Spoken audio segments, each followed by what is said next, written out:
옛 대한방직 부지가 왜 논란의 중심에 섰는지 그 배경을 짚어봤는데요. 현재 진행 상황은 어디까지 왔는지, 또 다른 논란과 우려는 없는지 조금 더 자세히 이야기 나눠보겠습니다. 스튜디오에 유철미 기자 나와 있고요. 전주시의회 한승우 의원은 화상으로 연결돼 있습니다. 의원님 시간 내주셔서 고맙습니다. 예, 안녕하세요. 한승원입니다. 네, 의원님과는 잠시 뒤에 이야기 나눠보기로 하고요. 먼저 유 기자, 옛 대한방직 부지 개발 논란은 이 민선 7기와 8기 좀 양상이 많이 달라졌죠? 예, 그렇습니다. 민선 7기 전주시는 앞서 리포트에서 소개했던 것처럼 타협점으로 시민공론화위원회라는 걸 구성해서 논의의 장을 마련했습니다. 또 오랜 수기 끝에 시민공론화위원회는 이른바 권고안을 전주시에 제출했고 전주시도 이를 수용했습니다. 자, 이후 빠르게 진행될 것 같았던 개발 사업이 민선 7기 막바지 들어 지지부진하다가 민선 8기 우범기 시장 취임과 함께 빨라지기 시작했습니다. 실제 우 시장은 취임 한 달여 만에 자광의 전운수 대표를 직접 만나기까지 했는데요. 당시 인허가권자인 시장이 개발업자를 만나는 게 적절했느냐는 지적이 나올 정도였습니다. 당시 상황을 보고 오시죠. 시민의 뜻 그리고 회사가 생각하는 뜻 충분히 저는 접점을 찾아가서 이 접점을 빨리 찾아가야 신속하게 어떤 일이 이루어질 수 있다. 할 수 있는 거는 경제인으로서 민간으로서 하여튼 행정의 체계를 협조하고 부응하면서 제가 해나가려고. 네, 그럼 이 현재 진행 상황은 어떻습니까? 네, 최근 전주시는 도시계획 변경 사전 협상 운영 지침에 따라서 해당 부지에 대한 감정 평가를 벌였는데요. 용도가 현재와 같은 일반 공업지역일 경우 3,800억 원 정도로 평가됐고 만약 용도를 일반 상업지역으로 변경할 경우 토지 가액은 6,200억 원 정도로 평가됐습니다. 전주시는 그 차익만큼인 2,380억 원을 공공기여액으로 확정했습니다. 또 최근 전주시 의회에서는 옛 대한방직 부지 개발 사업 사전 협상에 따른 의견 청취안을 채택하면서 전주시와 자광 측은 본격적인 사전 협상에 돌입할 전망입니다. 네, 공공기여액이 2,380억 원, 이게 많은 건지 적은 건지 잘 가늠이 안 되는데요. 의원님, 이번에 확정된 이 공공기여액 적당하다고 생각하십니까? 공공기획이 적당하지 않고 부족하다라고 생각하고 있고요. 더불어서 공공기획도 제대로 쓰지 못하고 있다라고 계획이 보입니다. 공공기획이 적당하지 않다라고 하는 이유는 서부 신시가지 개발이 2000년대 초반에 있었는데요. 당시에 환지 방식으로 개발을 했습니다. 이 말은 무슨 말이냐면 전주시가 개발을 하면서 돈으로 토지주들에게 보상을 한 게 아니라 땅을 일부 내어주는 방식인데요. 당시에도 대한방직 부지의 일부가 편입된 적이 있었는데 간보율 80%로 또 땅을 돌려줬습니다. 그 이유는 그 80%가 뭐냐면 80%는 전주시가 갖고 20%만 대한방직이 가진 거거든요. 근데 현재 공공기획이 2,830억 원은 현재 감정평가액의 38% 정도 됩니다. 간보율 80%에 비하면 약 반절 정도에 불과한 거거든요. 그래서 환수율이 매우 부족하다라고 평가를 할 수 있을 것 같고요. 더불어서 도시계획이 크게 변경이 됐습니다. 전주시 공론화위원회가 2021년도에 있었는데 작년 2023년도에 도시계획이 크게 변경이 됐습니다. 변경된 내용의 핵심이 뭐냐면 현재 부지가 일반 공업지역인데 일반 주거지역이나 상업지역으로 용도를 변경할 계획입니다. 그런데 이쪽에 준주거지역으로 계획을 개발하겠다고 하겠는데 준주거지역은 2021년 당시에는 용적률이 350%였습니다. 근데 현재는 500%로 40% 이상 올랐고요. 또 상업지역 같은 경우 일반 상업지역은 당시 500% 용적률이었는데 900%로 80% 정도 상향이 됐습니다. 네. 그만큼 많은 층수를 올릴 수 있고 많은 양의 개발을 할 수 있다는 건데요. 이러한 양을 반영했을 때 전주시 공론화위원회가 제안했던 80% 공공기여보다는 그 이상의 50% 이상의 공공기여가 필요하다라고 보입니다. 네, 그렇다면 이 공공기여액 2,380억 원 사용처도 궁금한데요. 전주시가 교통영향평가, 즉 대규모 주거 상업시설이 들어서면 발생하는 이 교통 문제를 해소하는 데 쓰겠다. 이 공공기여금 1,000억 원을 사용할 계획이라고 밝혔는데 의원님께서는 이게 법률 위반이라고 주장하고 계시더라고요. 그 근거가 있을까요?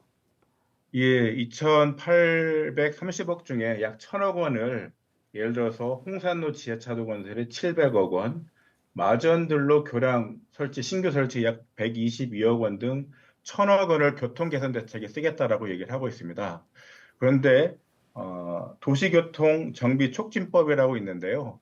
이 법률에 따르면 교통영향 평가에 따른 교통 개선 대책에 들어가는 비용은 교통 문제를 유발하는 자가 부담하도록 되어 있습니다. 이 말은 즉 대안방지 개발을 하는 사업자가 교통 개선 대책에 들어가는 비용을 부담해야 된다고 하는 겁니다. 그런데 네. 2,830억은 전주시에 주는 공공기여액이거든요. 근데 전주시가 이런 교통 개선 대책에 1,000억을 쓰겠다고 하는 것들은 사실은 사업자에게 막대한 특혜를 주는 것이라 마찬가지라고 얘기할 수 있습니다. 네, 특혜 의혹까지 짚어주셨습니다. 유 기자, 아무래도 이 사업을 시작할 때부터 가장 큰 시선을 끌었던 건 바로 대형 타워 건설이었는데요. 처음부터 실현 가능성에 대한 의문이 좀 컸습니다. 가능할까요? 네, 그 자광 측이 짓겠다는 이른바 익스트림 타워는 높이 470m에 달하는 153층짜리의 대형 타워입니다. 지난 2008년 처음 발표했던 높이 450m, 143층 타워보다 오히려 규모가 더 커진 건데요. 건설 비용에만 5천억이 넘어갈 것으로 예상되는데 그 자본금 15억 원의 회사가 감당할 수 있겠냐는 의문이 큰 겁니다. 최근 전주시민회는 지난해 말 기준 자광의 회계감사 보고서를 분석한 결과를 내놨는데요. 그 보고서에 따르면 자광은 지난해 말 기준 180여억 원의 순손실이 발생했습니다. 네.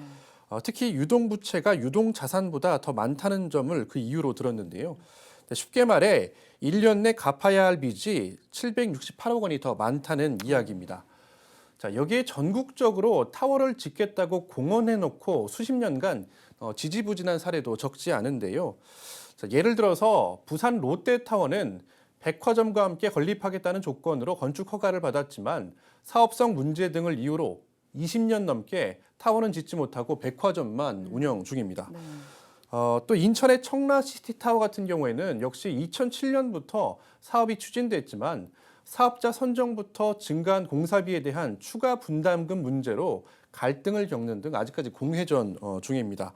자, 이 같은 우려에 대해서 전주시는 해당 사업은 하나의 대지에서 하나의 건축물로 시공하는 사업이라며 동시 착공, 동시 준공이 되도록 관리할 계획이라고 밝혔습니다. 자, 관련해서 전주시 관계자의 이야기를 직접 들어보시죠. 건축 허가 시에 저희가 동시 착공, 동시 준공을 목표로 해서 이제 해박서도 작성할 것이고 인허가도 그런 식으로 내줄 겁니다. 그래서 어느 부분만 뭐 공동주택만 뭐 사업 승인이 나고 인허가가 나고 그다음에 뭐 상업지역만 나고 그럴 수는 없다는 한 필지의 사업이라는 거. 네, 전주시의 입장을 한번 들어봤습니다. 한 의원님께서는 전주시의 이런 입장에 대해서 어떻게 생각하시나요? 동시착공, 동시준공을 통해서 관광타워 건설을 강제하겠다고 계획을 밝히고 있는데요. 이건 눈 가리고 양호하는 격이라고 말씀드릴 수 있습니다. 앞에서 유철민 기자께서 얘기해 주신 부산타워 사례인데요. 부산타워 같은 경우는 2004년도에 공유수면 매립을 시작으로 타워를 건설하기로 계획을 잡았습니다. 현재 20년 가까이 됐는데요. 지하 기초부만 건설을 하고 지상부는 현재까지 건설이 되지 않고 있습니다. 이 사업을 하는 것이 롯데건설이거든요. 근데 여기 대한방지 개발도 시행사는 자광이지만 시공사는 롯데건설이 할 것이라고 하는 것이 공공연한 사실입니다. 네. 만약에 이 대한방지 부지의 4,000세대의 공공주택과 오피스텔을 분양을 하겠다라고 계획을 잡고 있습니다. 네. 만약에 4,000세대를 분양하게 되면 고급 아파트를 짓겠다라고 하고 있는데 추산되는 비용이 약 3조 원 정도 됩니다. 3조 원 정도의 분양자들이 발생을 하게 되는데 만약에 동시탁공, 동시준공이라고 해서 중도에 타워가 진행되지 않을 때 공사를 중단시킨다고 전주시가 예를 들어보겠습니다. 그럼 이 3조 원에 대한 분양자들이 피해를 누가 감당할 수 있겠습니까?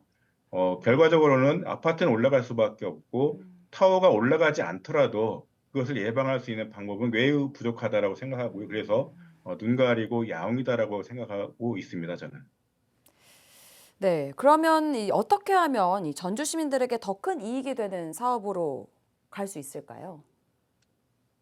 저는 대한방직 부지와 관련해서 크게 세 가지의 원칙이 필요하다라고 생각합니다. 하나는 도시계획이 적절한가라고 하는 부분이 있고요. 또 하나는 사업 실현이 과연 가능한가라고 하는 부분이 있습니다. 또 하나는 계획 이등의 적정한 환수를 통한 특혜 시비를 어떻게 해소할 수 있는가라고 보는데요. 이러한 부분에 있어서 현재 죽은 주거용지로 500%의 아파트를 짓는다라고 하는 것들은 도시계획상 일반 주거용지에서 공동주택으로 짓는 게 마땅하다라고 생각하고 있고요. 사업 실현 가능성 같은 경우는 관광타워가 핵심인데 현재 동시착공, 종시준공으로는 부족하다라고 생각합니다. 근본적으로 분양자들의 피해를 예방하기 위해서는 후분양제를 하든가 아니면 관광타워에 대해서 강제할 수 있는 좀 더 확실한 방안들이 돼야 된다 생각하고 있고요. 계획이득의 적정 환수에 대해서는 아까도 말씀드렸듯이 50% 이상은 환수를 해야 그나마 적정하다고 생각하고 광주에 1심 방직이 있는데 이곳 역시 50% 이상 공공기여량으로 환수하고 있습니다. 네, 오늘 여기까지 듣겠습니다. 한승우 의원님, 오늘 말씀 고맙습니다. 예, 고맙습니다. 유철미 기자 수고하셨습니다.